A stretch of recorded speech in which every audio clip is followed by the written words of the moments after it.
Minu nimi on Diana Paudel ja mul on väga suur rõõm teid tervitada turvaliselt infoühiskonnas valikkursuse esimeses tunnis. Et nagu näete, siis klassiruumiks on minu kodukontor täna. Tere tulemast külla. Aga see ei jää iga tund nii. Et olen juba mõned tunnid päris põnevates kohtades valmis filminud ja plaane on veel teisigi. Ehk siis mõnikord kohtume siin kontoris, mõnikord kohtume kuskil mujal. Võib-olla te olete juba neid tutvustajaid videosi ka vaadanud, kuid ma ei tutvustanud nendes videodes väga pikalt ennast. Ja kuna meil ei teki sellist kontakti, nagu klassiruumis tekiks, siis mulle tundub oluline, et te siiski teaksite, kes ma olen, miks ma arvan, et mul on piisavalt pädevust seda kursust läbi viia ja mis minu kokkupuude on olnud infoühiskonnaga. Esmane huvi arvuti maailma vastu võib siis öelda. Tekkis mul aastal 1996, kui ma läksin Neoreaalgümnaasiumi. Tol ajal ei olnud arvutid üldse nii tavapärased. Meil oli ka eelmises koolis arvutiklass, aga Neos oli arvutiklass, oli kooli süda. Ja seal sai palju aega veedetud, õpitud nii mõndagi. Mõni selline korralik asi, mõni selline natuke ulakus ka. Ja sealt edasi ma olen olnud seotud arvutitega kogu aeg, ehk siis 25 aastat. Minu aktiivne virtuaalne elu algas Puhhi jututoas. See oli selline mustvalge ekraan. Minu kasutaja nimi oli Jessica, mida ma pikalt kasutasin internetis ja siiani mõned tuttavad vahepeal hüüavad mind Jessiks. Sealt edasi ma läksin õppima Tartu Ülikooli informaatikat. Kahjuks see eriala jäi mul tol ajal lõpetamata, aga mitte sellepärast, et mulle arvutid ei meeldinud, vaid pigem sellepärast, et ma tegin veidike vale valiku ülikooli asjus. Ja see on ka põhjus, miks ma siin loengus tahan teile kindlasti anda ideid ülikooli erinevate erialade osas. Et ei teeks sama rumalat viga nagu mina, et lähete valet ainet õppima, et nimi eksitab. Olen kasutanud peaaegu kõiki neid esimesi failijagamisplatvorme, ka SAE, Donki ja kõik muu. Oli aeg, kui tahtsid reede õhtul sõpradega filmi vaadata, pidid selle esmaspäeva hommikul alla tõmbama panema ja siis palvetama arvuti jumala poole, et see ikka kohale jõuaks nädalaga. Edasi tegelesin mingi aeg veebilehtede tegemisega, internetiturundusega. See oli tol ajal, kui Google'i otsingut optimeerida oli masendavalt lihtne. Et said 20 lehele õige märksõnaga lingi ja juba oligi otsingutes esimene. Tänapäeval on see teadus omaette ja ma pean ütlema, et enam ma ei suudaks korralikul tasemel internetiturundust teha, sest see areng on nii kiire ja kui sa aktiivselt kogu aeg ei tegele valdkonnas, siis su teadmised vananevad hämmastavalt kiiresti. See on tegelikult kohutav. Siis mingi hetk sain ma lapsed ja elades siin äärelinnas ja välja vihastades selle peale, et lapsehoidjat ei leia, läksin sellisele vahvale üritusele nagu Garage 48 ja ühe nädalavahetusega lõin pundi väga vahvate inimestega Eesti lapsehoidjate andmebaasi. Algselt tegutsesime nime all Pere20 või lastehoid.net, siis panime Pere24 nimeks. Nüüd on seal uus omanik, mina sellega ei tegele, nii et jah, palun mitte kasutajatoe küsimusi mulle saata. Aga see projekt andis ka mulle väga palju põnevaid uusi teadmisi, tutvusi, kogemusi, mida ma kindlasti ka seda kursust ette valmistades saan nüüd ära kasutada. Järgmised 5 aastat olingi startup kogukonnaga üsna seotud, käisin erinevatel konverentsidel, mul on põnevaid kontakte selles valdkonnas. Aga siis jälle lapsed on kõigest süüdi, minu elus viimasel 10 või 15 aastal on lapsed kõigest süüdi. Igastahes läksid nad kooli ja ma usun tehnikahariduse vajalikkusesse. Aga samas ma olen väga laisk lapsevanem. Nii et ma tahtsin panna lapsed roboringi, aga ma ei viitsinud neid iga päev teise linna otsa sõidutada. Ja sellest minu laiskusest sai alguse laagri roboring, et kohalikult saaks õppida samuti kõike seda, mida tegelikult täna infoühiskonnas vaja on. Ja sealt edasi ma hakkasingi liikuma samm-sammalt hariduse poole. Kõigepealt käisin koolis rääkimas internetiohutusest, siis ma kirjutasin ühe raamatu, siis mind hakati koolidesse kutsuma ja näete, kus me nüüd oleme. Et siin kursusel, et järjest edasi. Vahepeal astusin uuesti ülikooli, Ma olin vist siis 34 või 35, läksin tegin kõigepealt diplomiõppe Pärnus ettevõtlus- ja projektijuhtimises ära. Ja siis hakkas see ülikoolis käimine nii meeldima, et tuli kohe minna ka magistriõppesse ja selle ma lõpetasin Tartu Ülikoolis kommunikatsioonijuhtimise ning minu lõputöö oli digipädevusi arendava lauamängu häkkerite lahing loomine, ehk siis ma olen kogu seda digipädevuste teemat ka üsna palju akadeemiliselt pidanud uurima oma magistritöö jaoks. Külalistunnid jätkusid, aga siis tuli 13. märts 2020 ja teate, see ei ole üldse hea business, kui sinu põhitööks on käia koolides, klassides külas, rääkida internetist ja turvalisusest ja siis järsku pannakse kõik koolid kinni üle Eesti. Paar kuud veetsin üsna huvitavaid väljakutseid vastu võttes. Kõige lõbusam koroonakevadest mul on see, kui ma korraldasin mingile pundile noortele sünnipäeva läbi Zoomi endal ükssarviku kostüüm seljas. Ei, mul ei ole sellest pilte, ei, ma ei jaga neid pilte, aga samas see oli huvitav eneseleidmise aeg. Aga igastahes sealt mul tekkiski idee, et ma ikkagi peaks vist stabiilsemalt hakkama koolidega seotult olema. Ja eelmine aasta õpetasin ma 2 koolis. Õpetasin kommunikatsiooni aluseid, küberturvalisus, projektijuhtimise aluseid, uurimistöö aluseid, arvutiõpetust ja vaikselt olin hullumaja poole teel kevadeks. Sest kõik need 5 ainet on sellised, kus igas aines tuleb ise luua kõik materjalid. Ja uue õpetajana mul ei olnud põhja, ma pidin iga nädal tegema, lisaks see, et osad olid koolis, osad olid kodus, osad olid karantiinis ja mõnikord sa said selle kogu info enne tunni toimumist 15 minutit. Siis mulle väga meeldib õpetaja töö, mulle meeldib rääkida seda, mida ma tean ja eriti mulle meeldib, kui keegi pärast tuleb ütlema, ma polegi seda selle nurga alt mõelnud või midagi muud. Aga ma tahaks ühte ainet, mida ma teen korralikult. Mul meeldib elus panna seda latti päris kõrgelt ja kui ma pean pidevalt lati alt läbi roomama, siis mul tekib stress, depressioon, motivatsiooni langus ja ma muutun äärmiselt vastikuks nii iseenda jaoks kui ka teiste jaoks turtsuvaks ja kes tahab turtsuvat õpetajat. Ja nii kevadel tekkiski mõte, et äkki ma teeks virtuaalse kursuse. Et esiteks ma arvan, et sellised virtuaalsed kursused on tulevik. Et neid tuleb järjest rohkem, kuna valdkonna õpetajaid on vähe mõnes valdkonnas ja seega iga kool ei saa sellist õpetajat klassiruumi, aga läbi sellise virtuaalse kursuse, et mul on siin inimesi nii Viljandist kui Narvast kui Noarootsist, Räpinast ja veel paljudest kohtadest, et tere! Rõõm teid kõiki näha! Et kui ma peaksin kõigis neis koolides käima, siis ma enamik nädal sõidaksin mööda Eestit ringi, on ju. Aga praegu on võimalik, et te olete kõik siin koos minuga. Muidugi te igaüks vaatate eri ajal, aga who cares. Nii, ja kui ma hakkasin mõtlema, mis see minu aine võiks olla, mida ma tõesti hästi tean, siis ma mõtlesin, et see kommunikatsiooni aluse, mida ma õpetasin, see on väga oluline. Aga küberturvalisus on see, mis mul südame tuksuma paneb kiiremini. Ja siis ma järjest edasi, kui mõtlesin, siis mõtlesin, et need asjad käivad kokku. Nad on nagu yin ja yang või ühe teema erinevad küljed. Et me ei saa rääkida tänapäeval küberturvalisusest ilma, et me räägiksime kõigest sellest valeinfost, infosõjast, kõigest sellest. Ja me ei saa rääkida kommunikatsioonist, kui me ei räägi näiteks sellest, kuidas tänapäeval on tohutult lihtne panna inimestele sõnu suhu, kuidas internet kõike seda mõjutab. Ja nii kasvaski välja idee, et aga infoühiskond, et kuidas turvaliselt infoühiskonnas olla, et see on täpselt see, mida ma teha tahan.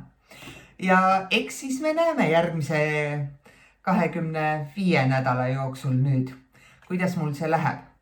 See on esimene kord, kus ma taolist asja teen. Mul ei ole eriti ka Eestis kellegilt õppida, kuna Eestis ei ole taolist sarnast kursust olemas ja seega mina kavatsen õpetada teid infoühiskonna teemadel. Aga ma väga loodan, et te annate julgelt tagasisidet ja mõtlete kaasa just kursuse ülesehituse ja enda kogemuse baasil. Et aidake seda kursust täiendada, parandada, et mulle võib täiesti öelda, et kuule, et muidu oled tore inimene, aga tead, see video läks küll nüüd veidi nirusti. Et selline tagasiside aitab mul õppida, selline tagasiside aitab mul teha asju paremini edaspidi. Et muidugi te võiks öelda ka, et mis paremini võiks olla, sest mulle ei meeldi see, kui inimesed kritiseerivad, ütlevad, et kõik on nii paha, tohutult paha. Ja siis küsida, aga kuidas sa teeks? Ma ei tea, aga kõik on nii paha. Et kui te mõtlete, et miski on pahasti, mõelge alati ka selle peale, kuidas võiks olla paremini. Et see on väga kasulik oskus igal pool. Nii. Ja teine põhjus, miks ma arvan, et seda kursust just tuleks teha virtuaalselt ja mitte nii-öelda reaalselt, siis mulle see reaalselt sõna ei meeldi, sest virtuaalne on ka reaalne. Aga põhjus on selles, et üks koolitus oli Pärnus hiljuti ja seal üks väga tark naine ütles kuldsed sõnad, et meediapädevusi ei saa koolitada üks inimene, sest see üks inimene annab ainult oma ühte vaatenurka ja see ongi meil probleem, et me elame niikuinii mullis. Ja kui mina ainult räägiksin teile 26 tundi, siis tulemus oleks lihtsalt see, et me kõik koliksime minu mulli. Aga mullidest välja saamine on kõige olulisem infoühiskonna seisukohalt. Ja seetõttu virtuaalne kursus annab mulle võimaluse kutsuda tundidesse inimesi, keda võib-olla klassiruumi kutsuda on tunduvalt keerulisem, kuna neil on väga kiired töögraafikud ja nad ei viitsiks käia 10. klassis iga nädal rääkimas.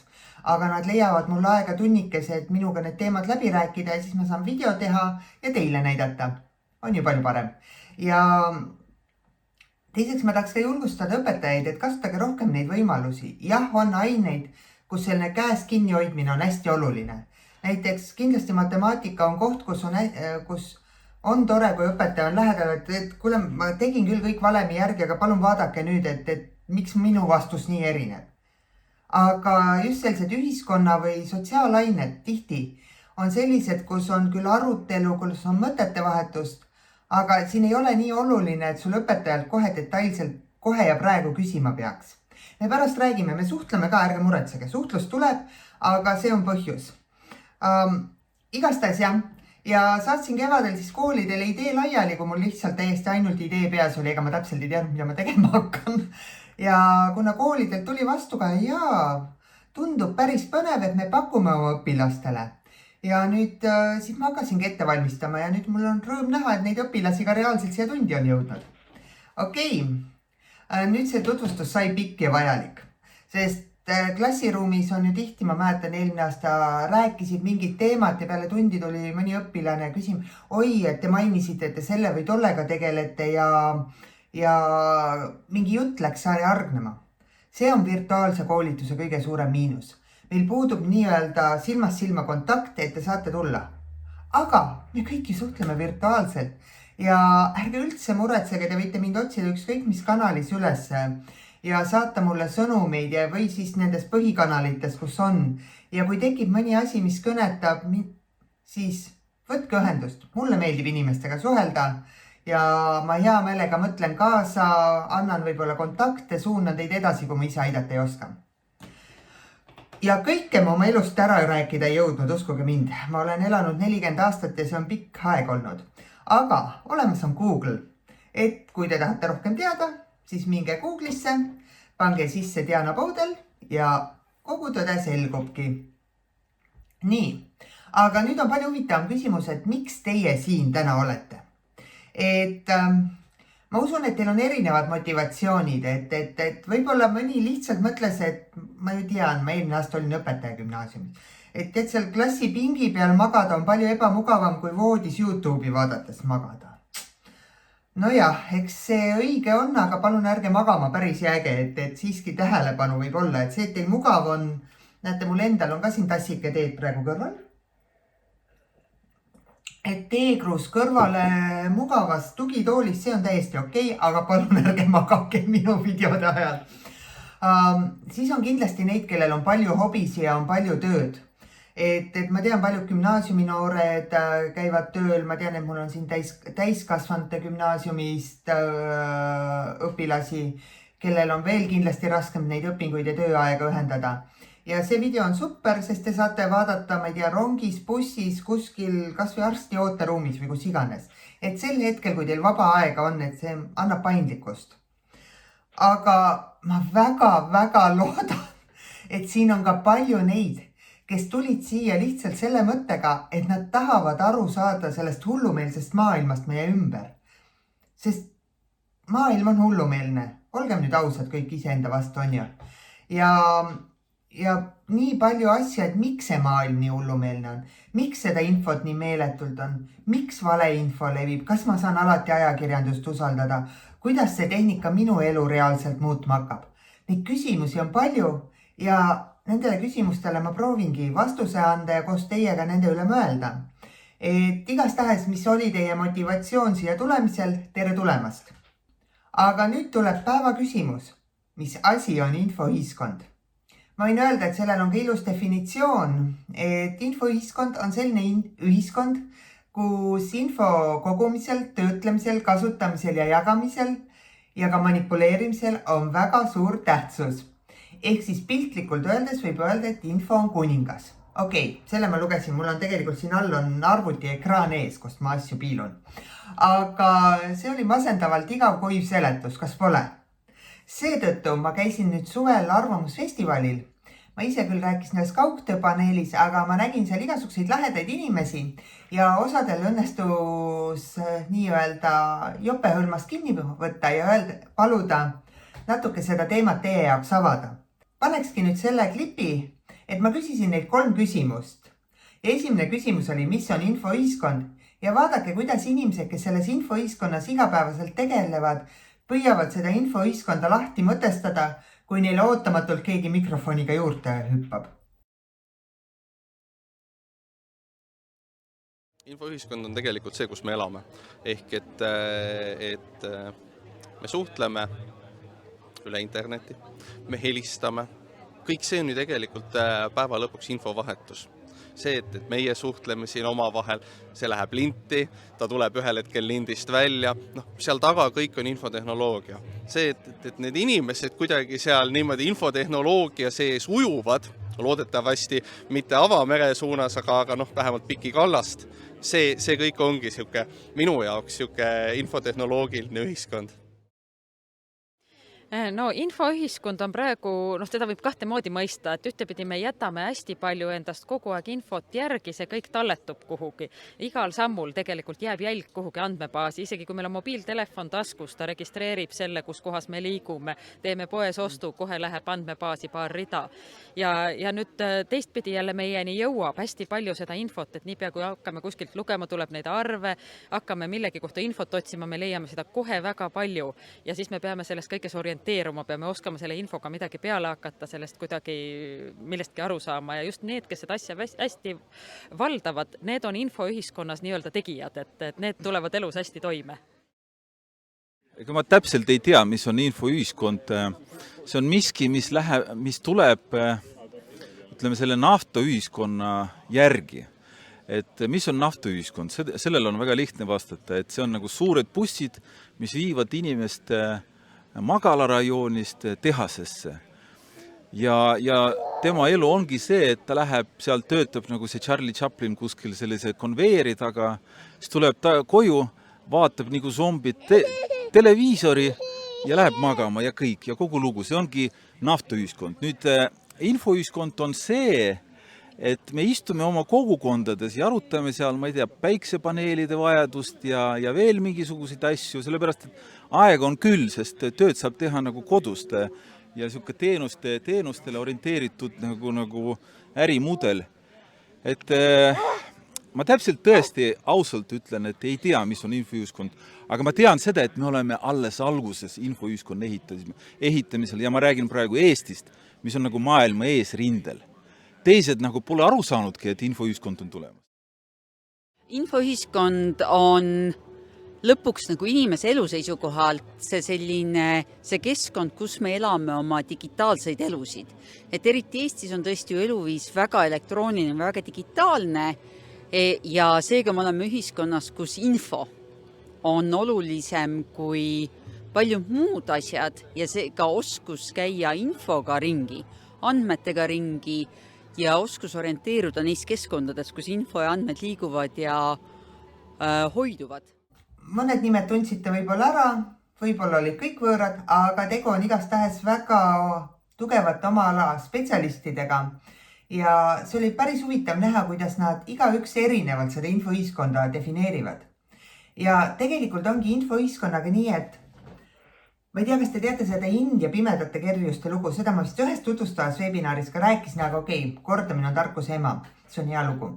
Et 5 pimedat kerjust, 6 pimedat kerjust rändasid Indias ringi ja neile tuli vastu mees elevandiga.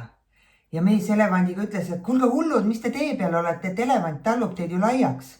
Ja siis pimedad kerjused ütlesid, et jah, isand, et me läheme kohe teelt ära, aga kes see elevant on? Et me ju ei näe ja me ei tea, kõik räägivad, et on elevandid, aga milline ta on? Ja siis see mees elevandiga ütles, kuulge, tulge siia ettevaatlikult ja tulge katsuge seda elevanti, ehk saate paremini edaspidi aru. Ja iga pime läks ja katsus elevanti. Ja siis nad jalutasid edasi ja hakkasid arutama. Ja üks ütles, et elevant on nagu üks palmipuuleht, mis õõtsub õrnalt tuules, sest tema oli katsunud kõrva. Ja teine ütles, et mis asja sa ajad? Elevant on nagu terav oda, millega võib lahingusse söösta, sest tema oli katsunud elevandi sarve. Ja kolmas arvas, et elevant on nagu madu, kes võib keerelda ümber puude, sest tema katsus elevandi lonti. 4. arvas, et see on kõis, 5. arvas, et see on sein ja 6. arvas, et see on puu. Ehk siis igaüks arvas erimoodi, kuna nad olid saanud katsuda ainult ühte tükki sellest elevandist. Sama tegelikult on infoühiskonnas, kuna me igaüks näeme ühte väikest tükki ja isegi minul on, kuigi ma räägin sellest üldisemalt, on väikesed pusletükid ja mitte tervikpilt, siis ega me mõtestame terve elu lahti, mis see infoühiskond olla võiks. Näiteks infoühiskond on iga andmekild, mis me jätame.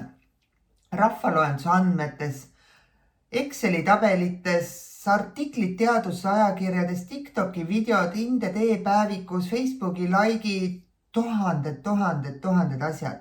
Need kõik on infoühiskond. See on täiesti okei, et ega kursuse lõpus on rohkem küsimusi kui vastuseid. Sest te saate küll teemasid teada, aga iga teema on nii põnev ja tegelikult seega võiks nii sügavuti minna, et peate ise juurde otsima. Nii, aga kui me teemade juurde jõudsime, siis millest see infoühiskond koosneb? Ja siinkohal, kui te ei pahanda, siis ma kasutan natuke tehnika võimalusi ja joonistan teile siia valgele tahvlile, et kuidas ja kus nüüd asi läheb. Aga millest me siis hakkame rääkima siin kursusel? Et tänane tund on sissejuhatus ja edasi hakkavad töö käima moodulite kaupa. Et põhimõtteliselt koosneb 6 moodulist. Nii, joonistame moodulid. Okei. Ja iga moodul koosneb 3 loengust. Paneme siia loeng ja iseseisev töö. Ehk siis midagi, mis peate teie tegema eelmise 3 loengu põhjal. Et esimeses moodulis me räägime, kuidas tänapäevane infoühiskond tekkis, kuidas arvutid ja internet arenesid, kuidas e-riik tulnud on ja mis asi see e-riik on, et mis asi on asjade internet ja kuidas see meie igapäevaellu on jõudnud. Teises on teemas, võtame teemaks ajakirjanduse, sest ajakirjandus on kindlasti teema, millest tuleb rääkida infoühiskonna puhul. Aga ajakirjanduses me ei räägi ainult sellest, et meil on Postimees ja Päevaleht ja Objektiiv ja mis meil veel kõik on. Aga ma räägin sellest, et kuidas uudis sünnib, milline peaks tasakaalustatud uudis olema. Ja samuti räägime sellest, kuidas internet on ajakirjandust muutnud ja miks selline traditsiooniline ajakirjanike, targad ja tublid ajakirjanikud loovad lugusi ja süübivad sisusse, enam väga hästi ei toimi. 3. on sõnavabadus. Et tegelikult siin me läheme küll täpsemalt, et kas mu sõna on alati vaba. Mis on minu vastutus selle sõnavabaduse juures? Samuti, kuidas tekib valeinfo? Ja räägime ka veidike väitluskunstist, sest jube lihtne on öelda, et sul ei ole õigus, mul on õigus, aga seda argumenteerida mõistlikult nii, et teine pool ka reaalselt kaasa mõtleks, on palju keerulisem. Nii, 4. moodul on inimene kui turvaauk. See on nii, turvaauk. Põhimõtteliselt juttu tuleb sellest, et kui tehnika oleks ainult internetis, inimesi oleks, siis internet oleks jumalast okei koht, täiesti rahulik, chill koht. Aga see, et seal on inimesed, keda annab mõjutada, teebki selle interneti selliseks metsikuks lääneks või kaoseks. Ja räägime ka psühholoogiast veidi, et kuidas see manipulatsioon toimub, kuidas meie digitaalne jalajälg aitab meid manipuleerida ja räägime ka häkkeritest. Sest jah, osad häkkerid tegelevad nii-öelda tehnika turvaaukude leidmisega, aga osad tegelevad ka inimkäitumise arvesse võtmisega. Siis edasi, me oleme nüüd jõudnud 5. on turvalisus. Et see on minu või mitte lemmikblokk, vabandage, see on minu põhileib olnud viimased 5 aastat, et kuidas turvaliselt liigelda digimaailmas. Räägime läbi küberhügieeni põhitööd, räägime läbi sotsiaalmeedia sellega seotud ohud ja räägime ka privaatsusest ja mis on meie õigus üldse privaatsusele, mis on meie õigus olla unustatud ja kõik muu. Ja siis viimane plokk on tulevik. Et tulevik, mis tulevik toob, millised erialad kaovad, millised erialad asemele tulevad, mida tasub õppida, mida ei tasu õppida. Ja võib-olla siinkohas panekski vahele video, kus ma nendelt samadelt ekspertidelt, keda ma enne näitasin teile, küsisin, et milliseid oskusi läheb infoühiskonnas vaja. Vaatame, mis nemad arvavad.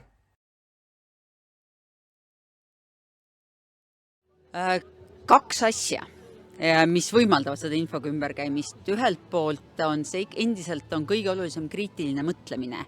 Ehk see, miks me midagi teeme, miks keegi teine midagi teeb, mis on asjade põhjused ja tagajärjed ja selline klassikaline kriitiline mõtlemine, mis alates, ütleme, antiik-Rooma või Kreeka demokraatiast tänase päevani konteksti ja tegevuse mõtestamine, põhjustest tagajärgedest arusaamine, mis mõjutab mida, on kõige olulisem oskus demokraatlikus keskkonnas, olenemata sellest, milline on see tehnoloogiline maailm. Ja teiseks on vähene hirm tehnoloogia eest. Me oleme veidral viisil Eestis olukorras, kus inimesed, kes on pigem minuvanused või vanemad, on tehnoloogia mõelnud enda jaoks liiga keeruliseks. Ja et on justkui eraldi, ka sina kindlasti Diana oled kuulnud, on see, et see on tehniline, sellest ei peagi aru saama. Ja see ei ole tõsi, seda tehniline ei ole olemas, et seda, et kas vesi on joodav, iga inimene suudab maitsta ja tehnoloogiaga on sama asi, et ta ei ole mingi müstiline must kast. Ja seega just nende jaoks, kes täna enda väärtusmaailma kujundavad, enda eluvalikuid teevad, on kõige olulisem, on see oskus või on see uskumus, on see, et tehnoloogia ei ole mingi müstiline must kast kuskil seal eraldi, vaid see on midagi, mis meid iga päev ümbritseb ja selle tõttu igal ühel on õigus ja ka kohustus selle sisse vaadata ja seda enda jaoks mõtestada ja ka võib-olla kättpidi küljes käia. No eeskätt on vaja nagu olla sõbralik, olla nagu avatud ja õppimisvõimeline. Et selles mõttes, et see okupatsiooniaegne nagu korraldus, kus nagu sul oli kõik väga lihtne, et kool, ülikool, siis sind suunatakse ja sa ei pea mõtlema, sul ei ole riski ja sul ei ole ka vabadust. Nüüd on nagu vabadus, aga sa pead mõtlema, milleks, mida sa õpid, mida sa tahad teha, et sellised oskused on olulised.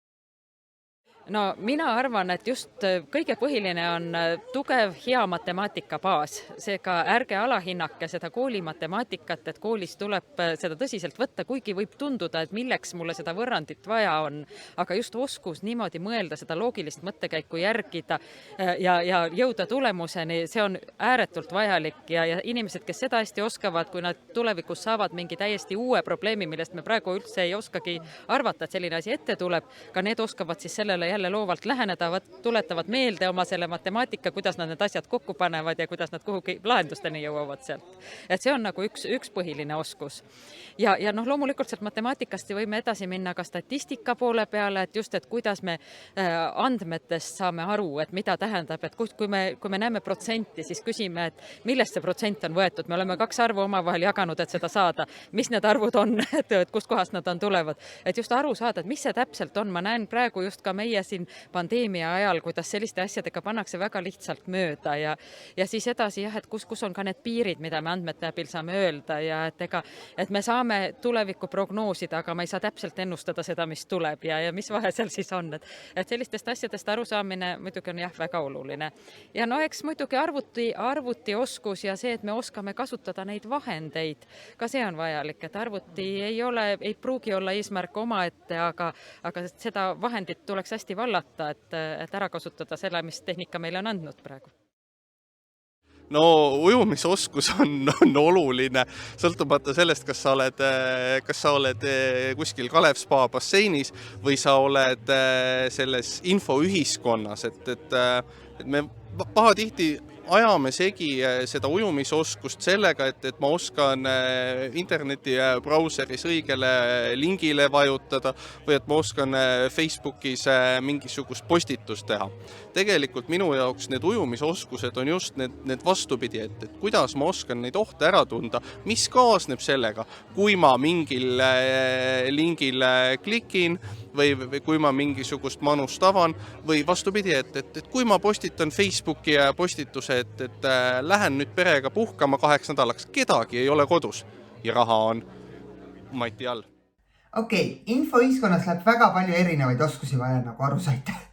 Ja ehk siis tegelikult, mis need 21. sajandi oskused on, et need on kriitiline mõtlemine, probleemide lahendamine, digitaalne kirjaoskus, suhtlusoskus, loovus, koostöö erinevate inimestega, enesejuhtimine, ajaplaneerimine. Ja see on kõik see, mida ma tegelikult kavatsen lisaks teemade käsitlemisele teile siin õpetada. Läbi iseseisvate tööde, läbi enesekontrolli testide, läbi selle, kuidas me kommunikatsioonikanaleid kasutame ja kõike muud. Nüüd on kindlasti juba paljudel tekkinud küsimus, et aga kuidas me hinde saame? Sest see on koolis väga oluline. Nüüd on võib-olla mõistlik võtta üks plokk ette ja rääkida sellest. Nii, ma zoomin korraks sisse ja ma teen siia alla plokki siis, et kus on võrreldav. Et igas plokis on põhimõtteliselt iga loengu eest võimalik saada, ma teen teise värviga, on võimalik saada 1 punkt. Ehk siis peale loengut lähete ja täidate ära selle enesekontrolli testi, mis on teil lingina seal juures. Seda testi saab teha 1 kord, nii et ärge hakake seda enne tööd avama, sest kui te olete seal korra käinud, siis teist korda enam uuesti teha ei saa. Materjale võite kasutada, hiljem võite videot tagasi keerida, lihtsalt vaadake, et te aken kinni ei pane või mingid muud jama kokku ei saaks. Muidugi kui te ei tea kõiki vastuseid, siis päris 1 punkti ei saa, võib-olla saate 0,8. Ja siis iseseisva töö eest on võimalik saada kuni 2 punkti. Ehk siis kogu moodul on 5 punkti. Ja nagu te teate, Eesti hindamissüsteem gümnaasiumitest üldiselt ongi 5 punkti põhine. Ja ma tean, osad ütles, et oot, meile lubati, et see on arvestuslik. Kuna ma teen seda kursust nüüd üle-eestiliselt ja paljudes koolides ja esimest korda, siis ma lasin natuke kaos sisse. Enamiku teie jaoks on see kursus hindeline, sest mina andsin tugeva soovituse koolidele, et kursus peab olema hindeline. Et lihtsalt see aitab teil paremini enesedistsipliini säilitada. Aga mõned koolid ütlesid, et neil on valikkursus arvestuslik ja kui arvestuslikult teha ei saa, siis nad ei saagi pakkuda. Ja ma ei tahtnud teid võimalusest ilma jätta ja siis ütlesin, et okei, võib ka arvestuslikuks teha. Hindamisega on nüüd nii, et te enam-vähem oskate ju eristada, et 4,5 saab 5 ja 4,4 saab 4. Nagu ikka, ümardamine, puhas matemaatika. Et loen punktid moodulis kokku ja selle põhjal tuleb hinne. See tähendab, et hinde, positiivse hinde, kui keegi loeb 3- positiivseks hindeks, saab veel 2,5 punktiga mooduli eest. sellega tuleb küll hinne 3-, et minu jaoks see väga positiivne ei ole, aga noh, igalühel omad standardid. Aga et arvestuslike osalejate elu põnevamaks teha, siis teil miinimumlatt on vähemalt 3 punkti. Et 2,5 arvestusega veel läbi ei saa, kuna muidu läheks asi latt liiga madalaks ja elus ei tohi liiga madalaid latte. Ma panen selle hindamisinfo täpsemalt sinna Schoolabisse ka, et ärme sellega nüüd nii aega kulutame. Aga nüüd on mõni, et aga kui mul mingi enesekontrolli test metsa läheb ja noh, aga ma väga tahaks seda viite, sest tegelikult siin aines on väga lihtne saada ilus viis oma lõputunnistusele. Selleks ei ole muud vaja teha, kui leida iga nädal tund aega ja mõttega asja juures olla. Kui te seda suudate, kõik läheb hästi. Seega, teeme boonus. Et iga nädal, või mitte iga nädal, iga moodul, mis koosneb 4 nädalast, on teil üks boonusülesanne. See võib sisaldada kas mõne raamatu lugemist, mõne veebilehe läbitöötamist või mis iganes. Ma mõtlen, mõned ideed on, mõndadega ma veel tegelen ja selle põhjal ülesande täitmist. Ja kui te selle mooduli lõpuks ka ära esitate, siis te saate sealt 1 punkti lisaks. Ja ma luban, need ülesanded saavad olema päris lõbusad, kindlasti harivad ja kes tõsiselt teemast huvitatud on, tasuks boonus ära teha ka siis, kui muidu ka maksimumpunktid käes. Veel üks tähelepanek. E-kooli ma see nädal panin pika info. Edaspidi ma seda ei tee. See enesejuhtimine ja proaktiivne olemine on infoühiskonnas väga oluline. Ja seega te teate, et iga nädal on ülesanne, teil saab olema plaan käes. E-kooli ma panen tunni, aga see, et te tuleks ülesannet vaatama, on teie enda kohustus. Kui see asi üldse ei toimi, siis vaatame üle, aga ma väga loodan, et toimib, sest te peate õppima. Te lähete varsti tööle ja tööl ei pane keegi teile hindeid ja koduseid töid e-kooli päevikusse. Seal peate ise kõik kirja panema, ise kalendrisse kirja panema ja harjutame päris elu. Nii, siis on kindlasti küsimus ka puudumised, et teile hakkavad kalendris või päevikus ilmuma puudumised osadel. Puudumine tähendab seda, et ei ole nädala tööd õigeaegselt esitanud. Te saate tegelikult neid töid esitada mooduli lõpuni, aga see puudumine on sinna mõeldud selliseks meeldetuletuseks, et kuule, asi on tähtajaks tegemata. Ma tean, mõni nädal võib olla hullumeelne, minul on näiteks see nädal ongi hullumeelne, siis tegelikult on võimalik nii, et te teete võib-olla mõne tunni ette ära, sest plaan on praegu selline, ma panen 4 nädala ehk 1 mooduli info kohe ette ülesse. Kui te ette teete, super. Hiljaks jäämine on see, mis on probleem. Ma just kuulsin hiljuti lugu, kuidas üks inimene tahtis ülikooli astuda ja ta jäi natukene oma magistritöö ideekavandiga esitamisega hiljaks, kuna vaatas kuupäeva valesti. Ja nüüd ta saab järgmine aasta sisse astuda. Vaat nii karm elu ongi. Okei. Nüüd ma väga loodan, et see teema ei ole absoluutselt oluline, et selle teemaga me tegelema ei hakka, aga negatiivse hinde parandamine. Et kui nüüd juhtub, ma panen see tahvli praegu ära, nii, et kui nüüd juhtub, et teil jäävad tööd esitamata ja ma panen teile päevikusse kirja ilusa korraliku 2 või 1, siis te saate kokkuleppel minuga need tööd hiljem tagantjärgi esitada. Aga siin on üks konks. Tagantjärgi hinnet parandades saate 1 punkti võrra madalama hinde.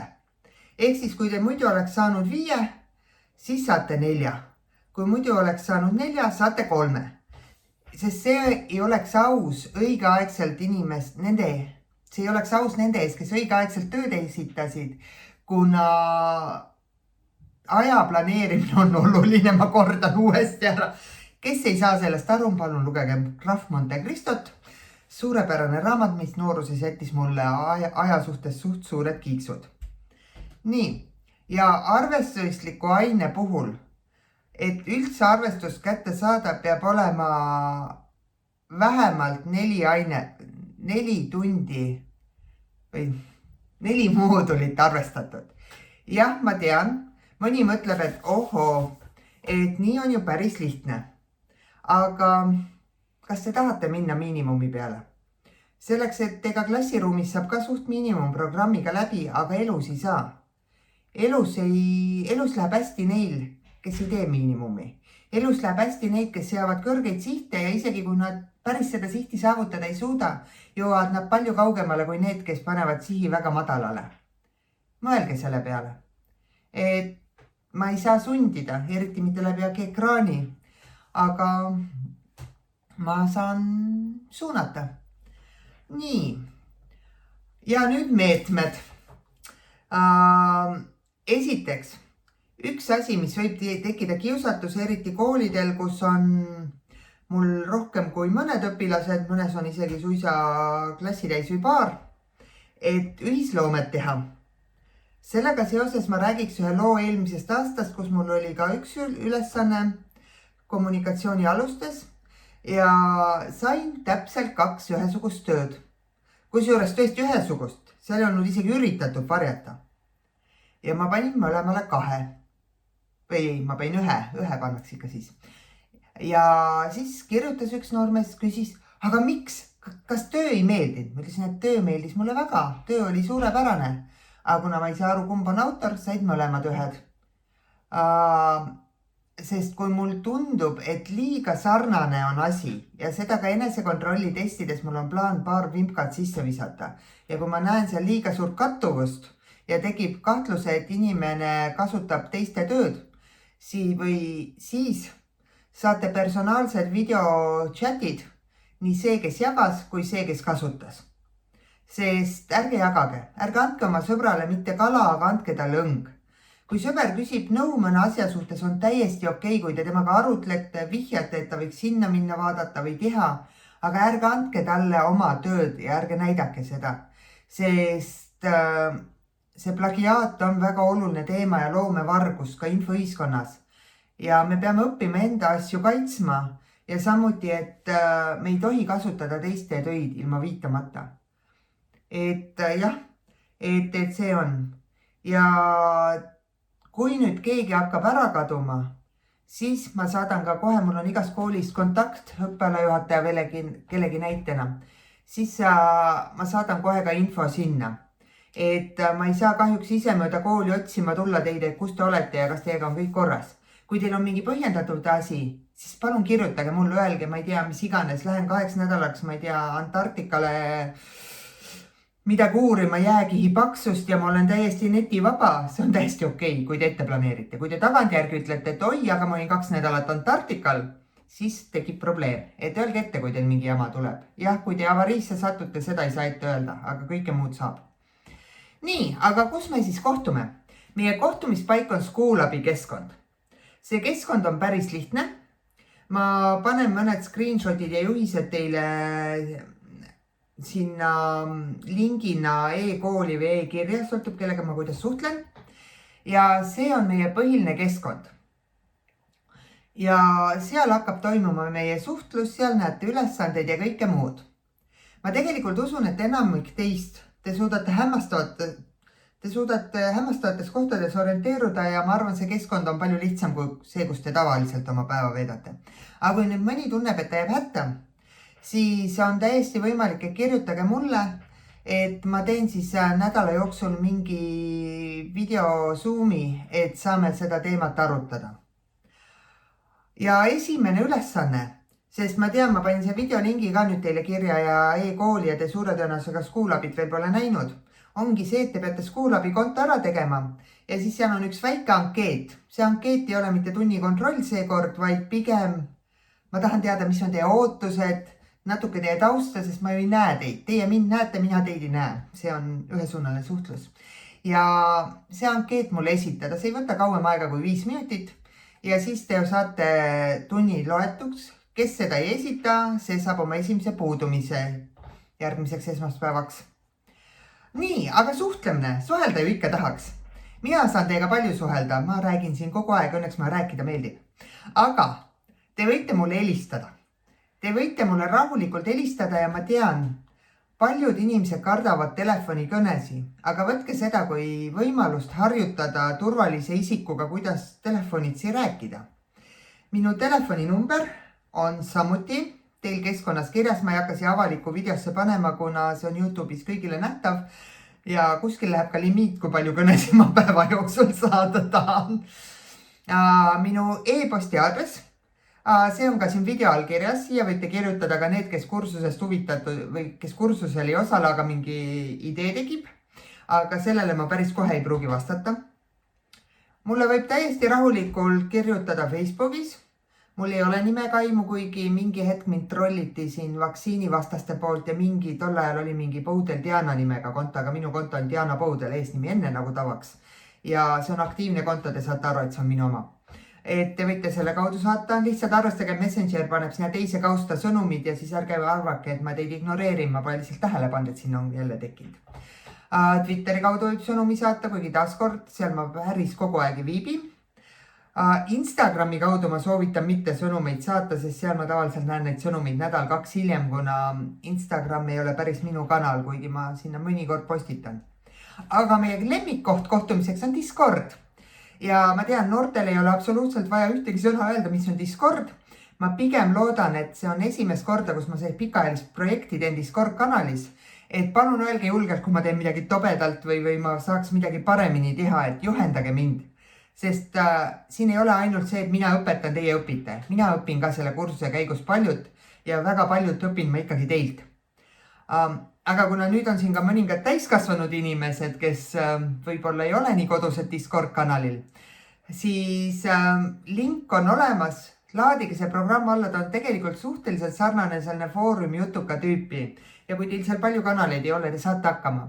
Ja kui üldse ei saa hakkama, siis taaskord kirjutage, helistage mulle, lahendame koos probleemid ära. Nii, aga issand jumal, ega see tund läks ikka päris pikaks, on ju. Aga meie tunnid ei olegi 45 minutit, vaid meie tunnid on üks astronoomiline tund ja kestavad 26 nädalat. See graafik on teil ka kõik ilusasti seal Schoolabis olemas, et saate vaadata. Ja üks asi, mida ma tahan, on aidata teil leida oma tuleviku karjäär. Mida minna õppima, kuhu minna tööle. Ja seetõttu ma plaanin igalt külaliselt, kes mul käib ja mul tuleb palju külalisi siia videodesse, mida nad õppinud on ja samuti, mis ametil nad töötavad. Ja muidugi ma küsisin seda ka arvamusfestivalil nendelt oma 4 sellelt ekspertilt, et mida siis tasub infoühiskonnas õppima minna ning siia video lõpetuseks panekski nüüd selle video käima, et järgmine nädal näeme jälle, suhtleme Schoolabis, näeme Discordis, chatime seal, ootan teie ankeete, tahan näha, et te olete Schoolabis sisse saanud, helistame, kirjutame ja vaatame, kuidas see põnev reis nüüd selles virtuaalkursuses meil kõigil olema saab. Okei? Tšau, paka!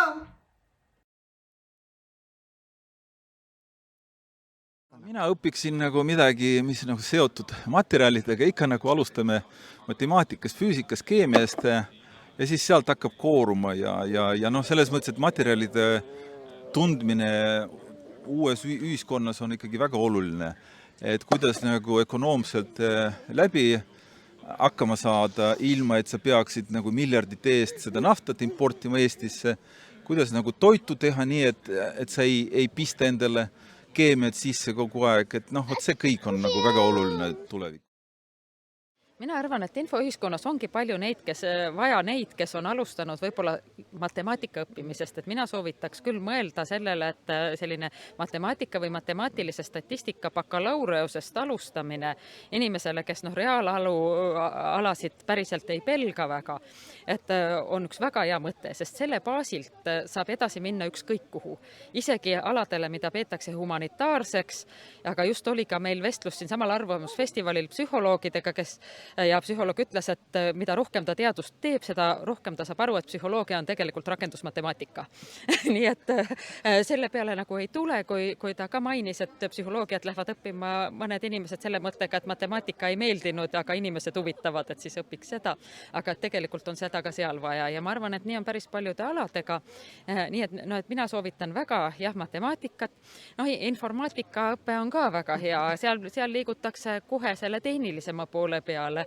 Et isegi selline kombinatsioon, et matemaatika bakalaureus ja edasi informaatika magister on nagu väga hästi toiminud ja inimesed on ka väga edukad olnud, kes sellist asja on teinud.